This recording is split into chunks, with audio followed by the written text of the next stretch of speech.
Daktari Oburu Odinga ametoa msimamo wake thabiti kuhusu mustakabali wa chama cha Orange Democratic Movement ODM kuelekea kwenye uchaguzi mkuu wa mwaka 2027.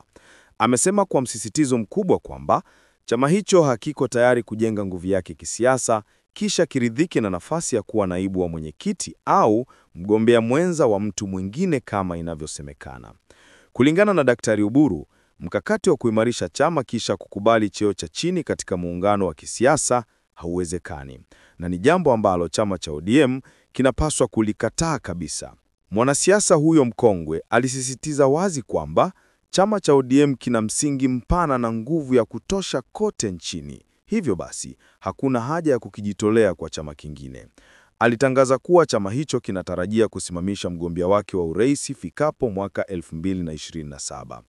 Kauli hii inalenga kuwafanya Wakenya wote na hasa wanachama wa chama hicho kujua wazi msimamo wa uongozi wa ODM, kwamba wataingia kwenye kinyang'anyiro cha urais wakiwa na bendera yao wenyewe bila kuwa nyuma ya kiongozi kutoka chama kingine.